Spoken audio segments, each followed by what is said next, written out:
प्रदेश कांग्रेस उपाध्यक्ष एवं पूर्व विधायक अनीता वर्मा ने भाजपा नेताओं के द्वारा विधानसभा सत्र के दौरान किए जा रहे ड्रामों पर चुटकी ले ली है। हमीरपुर में अनीता वर्मा ने कहा कि विधानसभा सत्र के दौरान विपक्ष के नेता विकास कार्य को दरकिनार करके बेतुकी राजनीति पर डटे हुए हैं।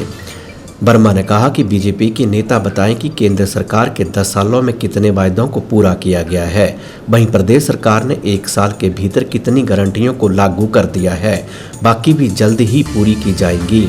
वहीं प्रदेश सरकार ने 1 साल के भीतर 3 गारंटियों को लागू कर दिया है, बाकी भी सभी गारंटियों को जल्दी ही पूरा किया जाएगा। अनीता वर्मा ने कहा कि बीजेपी के विधायकों द्वारा गारंटियों को लेकर विधानसभा में प्रदर्शन बहुत ही हास्यास्पद है। उन्होंने कहा कि वर्ष 2014 में पीएम मोदी ने चुनावों के समय 15 लाख रुपए हर व्यक्ति के खाते में डालेंगे, नौजवानों को नौकरियां देंगे, भ्रष्टाचार मुक्त देश बनाएंगे व आतंकवाद को खत्म करके, लेकिन बीजेपी बताई कि 10 सालों में कितने काम हुए हैं। उन्होंने कहा कि 1 साल में कांग्रेस ने 3 गारंटियों को पूरा कर दिया है और प्रदेश में आर्थिक स्थिति ठीक नहीं थी। वो आपदा से निपटने के लिए भी प्रदेश के मुख्यमंत्री ठाकुर सुखविंदर सिंह सुक्खू ने बेहतरीन काम किया है, लेकिन केंद्र की सरकार की ओर से हिमाचल के लिए कोई मदद नहीं मिली है।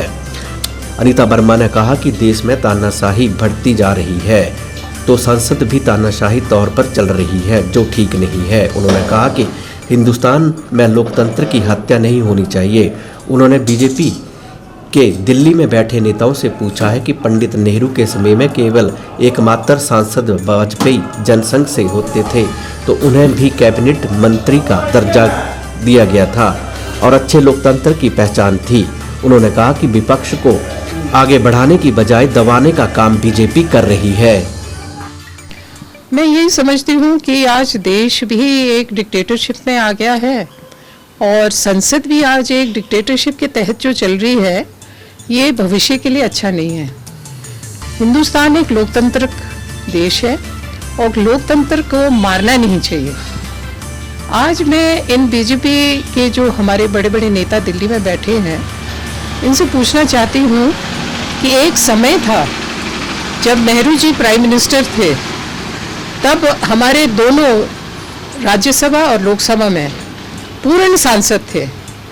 एक सिर्फ अटल बिहारी वाजपेयी होते थे जो तब जनसंघ होती थी उसके तहत जीत के आए थे, तो उनको जितनी तवज्जो दी जाती थी और उनको एक कैबिनेट मिनिस्टर का दर्जा दिया गया था, मैं समझती हूँ ये एक अच्छे लोकतंत्र की निशानी है। उनको यहाँ तक कि यूएन भी भेजा गया था भाषण देने के लिए, क्योंकि उनका भाषण और उनकी जो हिंदी की पकड़ थी, अंग्रेजी की पकड़ थी, वो बहुत अच्छी थी। उसके तहत उन्हें वहाँ पर भेजा गया। हमें विपक्ष को बढ़ाना चाहिए, विपक्ष को हमें पूरे सहयोग करना चाहिए, क्योंकि विपक्ष ही हमारी कमजोरी बताता है। विपक्ष ही बताता है कि क्या जनता चाहती है और किस चीज़ों का विरोध जनता कर रही है।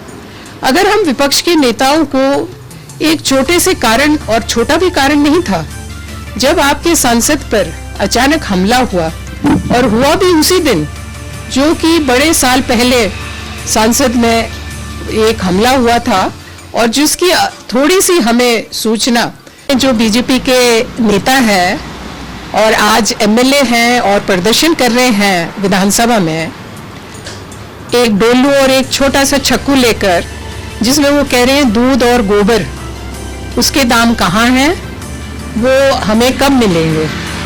बहुत अच्छा प्रश्न मेरे भाइयों ने उठाया। अब हम भी उनसे एक ही प्रश्न उठाते हैं कि 2014 में जब मोदी जी उनके जो प्राइम मिनिस्टर थे, उन्होंने जब इलेक्शन लड़ा था तो उन्होंने कहा था कि हम सबसे पहले 15,000 रुपये हर एक व्यक्ति के खाते में लाएंगे, टेररिज्म को ख़त्म करेंगे, महंगाई को ख़त्म करेंगे और नौजवानों को 2 करोड़ हर साल नौकरियां देंगे।